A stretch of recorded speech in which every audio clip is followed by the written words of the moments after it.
The News 4 Rundown begins with breaking news.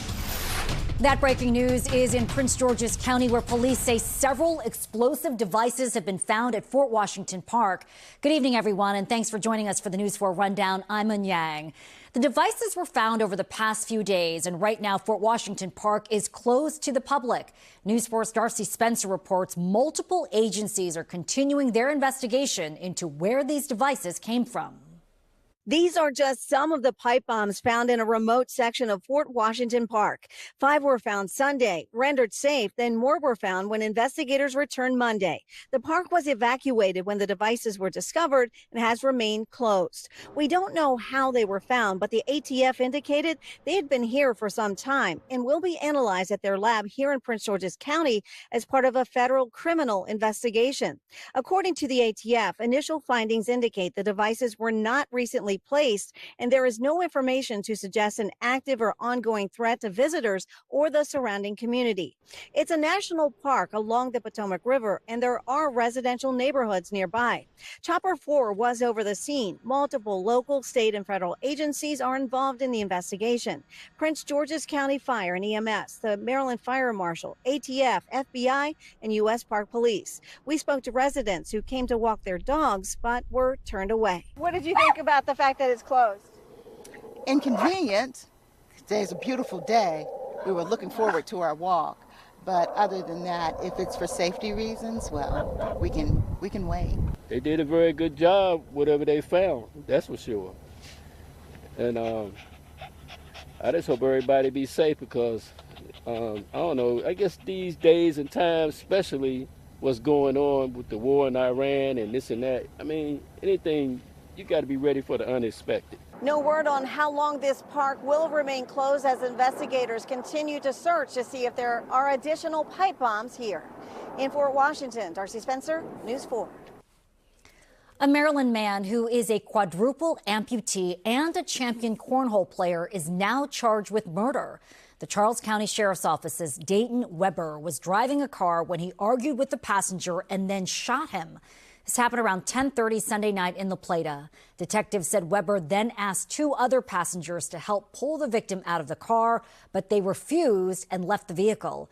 Weber allegedly drove off with the body. Then, hours later, a resident of Charlotte Hall, Maryland, called police to report a body in their yard. Detectives determined it was the man killed in Weber's car. The victim has been identified as Bradrick Wells. Weber was later arrested in Charlottesville, Virginia. Let's take a live look now at the U.S. Capitol, where lawmakers still have not been able to reach a deal to fund the Department of Homeland Security. Funding for the department lapsed on February 14th, and since then, thousands of Homeland Security workers, including Secret Service, FEMA, the Coast Guard, and the TSA, have worked without pay. This is causing serious problems at airports across the nation. President Trump has now deployed ICE agents to airports to assist TSA. Our cameras captured armed agents at Dulles International Airport earlier this afternoon. News 4 and our news partners at Telemundo 44 have reached out to the airport's authority to learn what exactly these agents will be doing at Dulles. So far, we haven't heard back. Now to New York, where there is a major investigation underway after a passenger plane crashed into a fire and rescue vehicle at LaGuardia Airport late last night. You can see it is an active scene on the ground nearly 24 hours after the collision. 2 Air Canada pilots were killed and dozens more people were hurt. The crash shut down operations at the airport and flights started moving again this afternoon, but it could be much longer before operations return to normal. Here's what investigators are zeroing in on at this point. Air traffic control audio suggests the fire truck may have been cleared to cross the runway before controllers urgently told it to stop multiple times. At least 40 people were taken to hospitals, some seriously injured, though many have since been released. Operations at LaGuardia will remain limited because the wreckage is still on the runway. The NTSB is investigating what happened.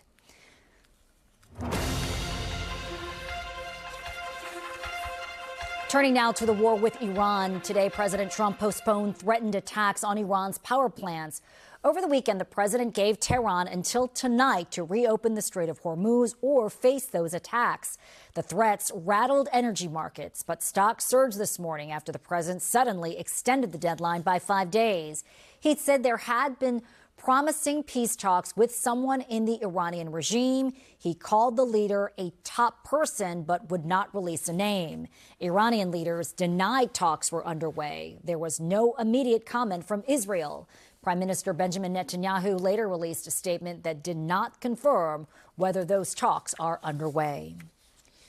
It is a project that stirred up quite a few people in nearby Washington County, Maryland. But tonight, construction on the proposed DHS detention center is on hold, at least for now.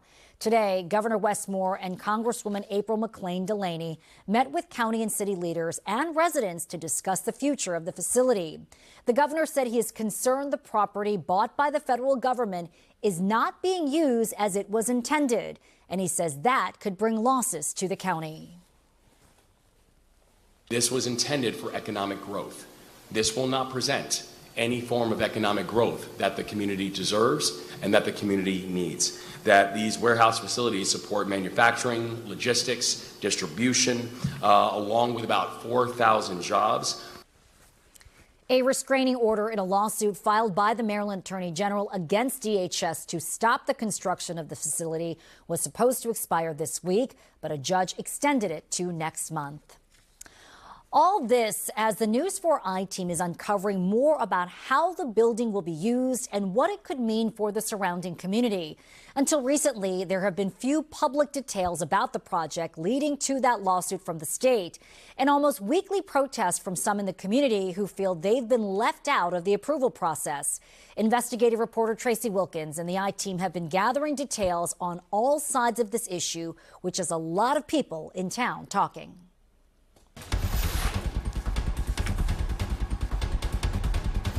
When Nisa Such bought this home nearly 30 years ago in Washington County, she knew it was perfect for her young family. Just the surroundings, the wooded area, being in the outskirts. She thought she'd be here forever. But now, I definitely am planning to move. I won't stay here in the future. A few years ago, the farm across the street was replaced by an 825,000 square foot warehouse built on 54 acres. Neighbors say it's been empty since then, but it's what's moving in that has her thinking about moving out. I haven't heard anyone that's actually for it. The Department of Homeland Security bought the property in January to renovate it into an ICE detention center, the only one in Maryland. The facility will accommodate up to 1,500 detainees, but county officials say DHS told them on most days 500 beds would be used. Community pushback was immediate. If I hear one more whistle blow, I will suspend this meeting and call a recess. In early February, the Washington County Board of Commissioners passed a resolution fully supporting DHS and ICE to vocal opposition from some residents. We're ready to vote. All in favor by saying aye. Aye. But when it comes to the detention facility, a spokesperson told the News4 I-team the county has no role in this project. It's as un-American as it gets. Patrick DiTilio, who founded Hagerstown Rapid Response to oppose the facility, says the community has totally been left out of the planning process. You all have been documenting what's happening within this facility. You've been watching it. What have you been seeing?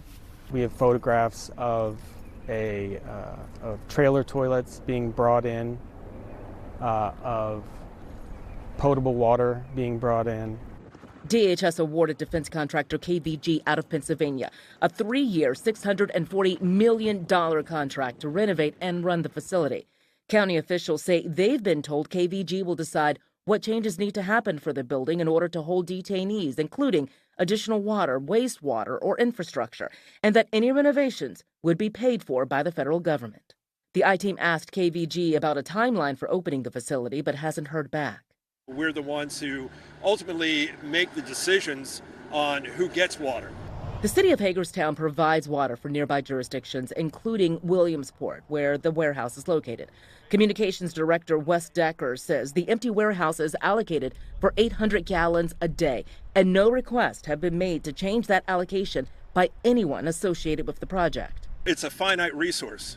There's no doubt about that when it comes to water. Because approval for more water can take up to 6 months or more, Decker says it's unusual that no one has reached out yet. Just like you're here today asking these questions, you know, we're sort of asking these questions too. When will this happen? When will this conversation occur? For now, any work on the facility is paused due to a temporary restraining order just extended to mid-April in a lawsuit filed by Maryland's Attorney General against DHS. The state alleges that construction could overwhelm existing sewer lines and harm nearby protected waterways. How do you outfit a warehouse, 105,000 square feet, that today only has 4 toilets and 2 water fountains, yet in some time the Homeland Security wants to house 1,500 detainees? Think about the water and sewer impacts. Attorney General Anthony Brown says the state can't stop DHS from building a detention center, but in the lawsuit says DHS must conduct appropriate environmental impact studies, noting it's done that in other states when building facilities. If the court does ultimately allow them to move forward, we are going to be asking that every single requirement for fire codes, water and sewer, for other public health issues, environmental issues are met, that they meet the standards to ensure that it's a safely run facility. An ICE spokesperson told the I-Team these will be very well-structured detention facilities, meeting our regular detention standards. Sites have undergone community impact studies and a rigorous due diligence process to make sure there is no hardship on local utilities or infrastructure prior to purchase. And said the construction of the Williamsport facility will bring more than 1,100 jobs to the area and contribute $120 million.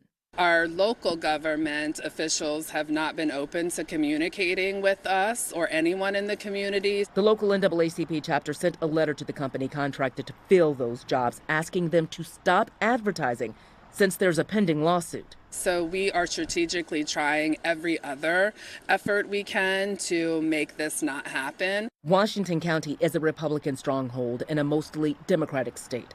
Williamsport strongly supported President Trump and his immigration policies. A lot of people don't mind what's happening when it comes to immigration. They don't want to see it in their backyard. But for Nisa, it's happening in her front yard. And she says she wants to change the view. And that's what's mostly disappointing, that decisions were made without talking to the neighborhood and the people who actually are going to live through this. We did ask ICE for a copy of any impact study, but have not heard back. We also contacted every member of the Washington County Commissioners for comment, and they have repeatedly said that they are not involved in the construction of this DHS facility. Then last week, they released a statement after meeting with DHS for the first time, saying the building will be a booking facility and not a detention center, and that detainees would be held for 3 to 7 days on average before being transferred to an out-of-state detention center. That contradicts the statement from ICE to News 4, which called it a detention facility. I'm Tracy Wilkins, News 4 I-Team. Still to come tonight on the News 4 Rundown, the Supreme Court hears arguments in a high-stakes mail-in ballots case. Howard University School of Law professor Justin Hansford joins us live to break down how it could impact the way you vote in the U.S. Doug, how about our weather? Yeah, it started off as a really nice day. Temperatures still hit the upper 60s to low 70s, but the cooler weather making its way back in. I'll show you for how long coming up in the 10-day forecast.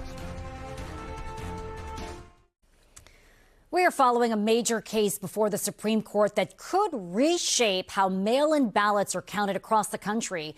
At the center of it, a Mississippi law passed during the pandemic that allows ballots to arrive up to 5 days after Election Day, as long as they are postmarked on time. Conservative justices raised concerns the rule could open the door to fraud. Right now, 14 states and D.C. allow some ballots to be counted after Election Day. That includes Maryland, Virginia, and West Virginia. But most swing states still require ballots to be in by Election Day. Joining me now to break it all down for us is Justin Hansford, a professor at law at Howard University School of Law. Professor, thanks for joining us tonight. All right, thanks. Glad to be here. So first of all, tell us what stands out to you about this case. Well, you know, the obvious thing that stands out is the fact that this is a case that was brought by the Republican National Committee, 4 Republican-led states, the Trump administration, as well litigating this case. And although the legal question may be about election day laws, the political question is about who gets to vote. And we know that disproportionately, those people who have hourly jobs where it's difficult for them to take off time to get to the polls are more likely to have to rely on mail-in balloting. People who are elderly, people who have problems with disability, who may not be able to travel to the polls as effectively, and also people who don't have access to transportation, poor communities, Black and brown communities. These are the communities that will disproportionately be harmed by a limitation on mail-in voting. And based on how the litigation is panning out and who's bringing the litigation, it's hard to avoid the thought that this might be the whole point. And there are so many people, as you point out, who will be impacted. What about for people overseas or members of the military? What's at stake for them? It's the same thing is at stake for them, people who are overseas who rely on mail-in voting. You know, the Postal Service itself acknowledges that there are times where the Postal Service makes mistakes and the Postal Service loses mail. The Postal Service doesn't put the proper date on the mail. So there are many opportunities for people to be disenfranchised. And the real question is, when you limit the voter pool, who wins and who loses in that debate? And I think oftentimes we can look at who's behind the litigation and judge from that who people think will lose and who people think will win. And we're already in a political fight, and it's hard to not to acknowledge that this litigation is part of the political fight itself. Indeed. We know there's a lot more to this conversation, but Professor Justin Hansford from Howard University School of Law, we thank you for providing some of your insight for us tonight. All right. Thanks for having me.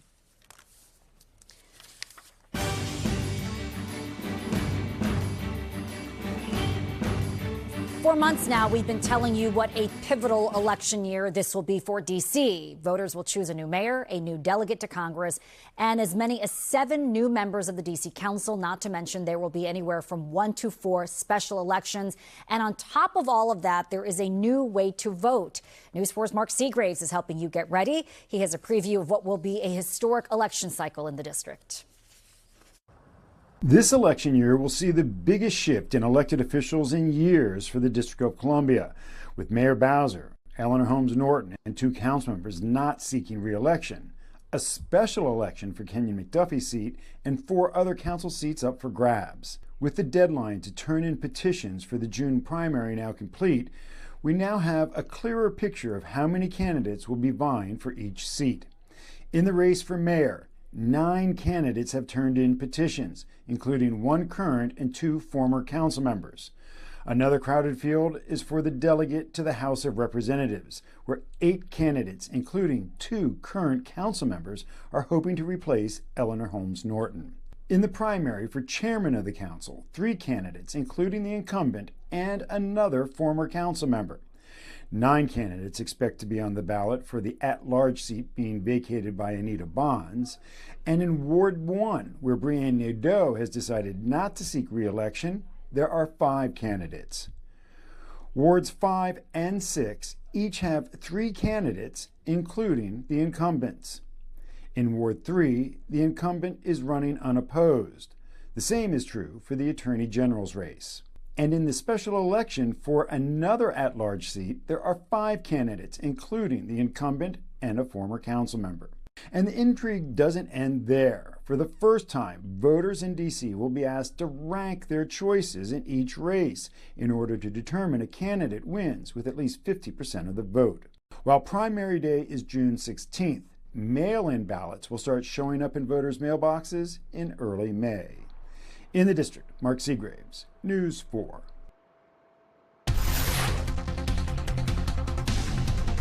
After just a beautiful weekend, Doug. By the way, all the presents are in the mail. See? You should be expecting a lot of love. You are welcome. That's right. For that 80-degree day we had out there yesterday. It was excellent.